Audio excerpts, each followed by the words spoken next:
In the previous episode, you guys witnessed why Baja Peninsula is referred to as an amazing beach destination. It also ended with me diving into the ocean to swim with the sharks. Or did I?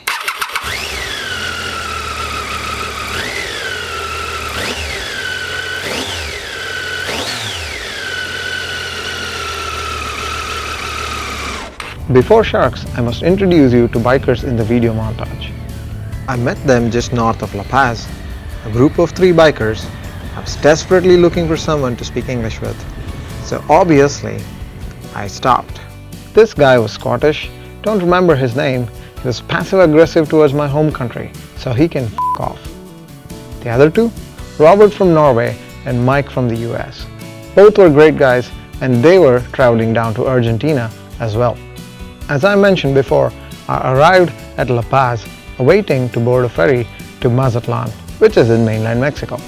I scuba dived while I was waiting for this ferry, which brings me back to the sharks part. Except I did not see any sharks. But instead, I witnessed vibrant marine life in the blue waters of the Gulf of California.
Once I was done scuba diving, I said my goodbyes to Robert and Mike and continued on towards the ferry.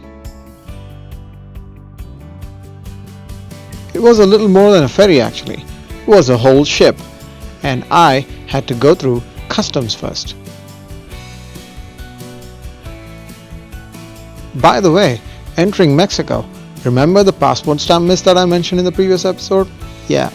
The guy at the customs confirmed that if I had not got the stamp then, I would have had to go 1,000 miles back to the border and get it. He also mentioned that out of his 14 years working at the ferry terminal, this was the first time ever he had seen an Indian passport. I clear the customs, make my way from one end of the terminal to the other, and there my ferry was, San Jorge. I apologize for the blurry footage. Cracked GoPro lens and scuba diving was not the best combination. I was asked to wait while all the trucks were loaded. It was a long and a lengthy process.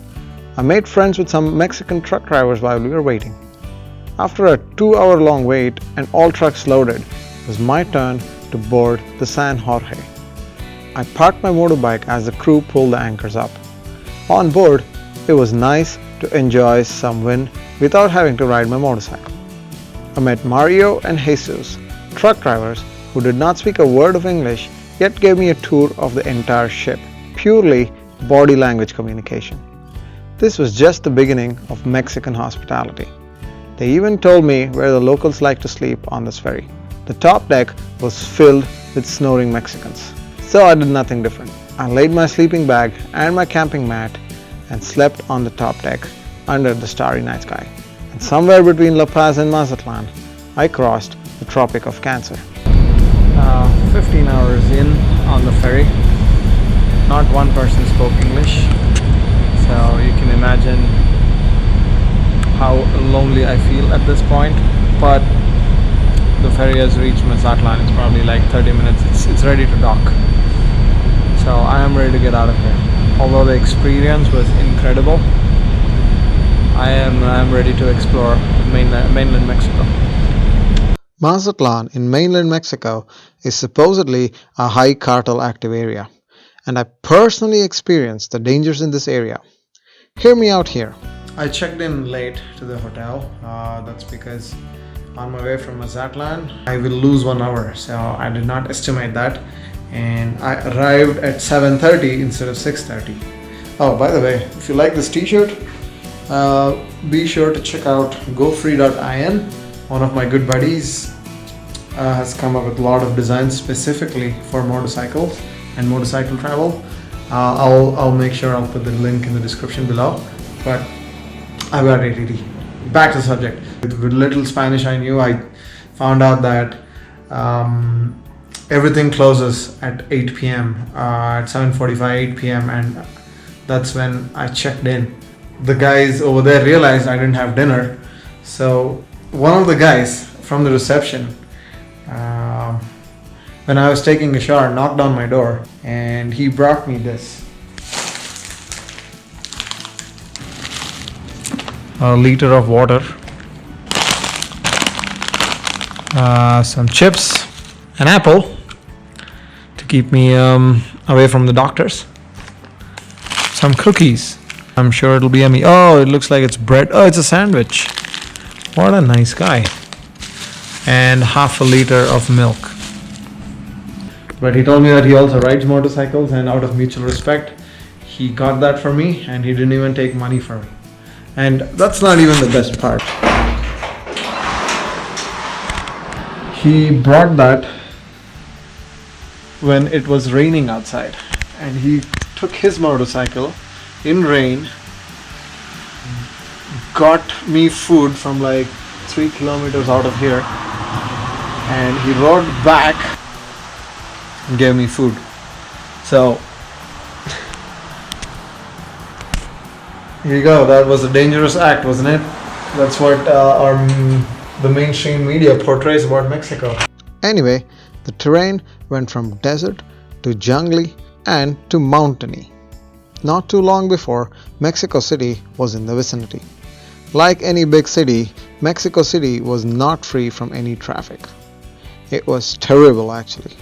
I thought traffic in India was bad, but Mexico City managed to one-up it. Anyway, due to boring and complicated reasons, during this time of my trip, I was called back to work.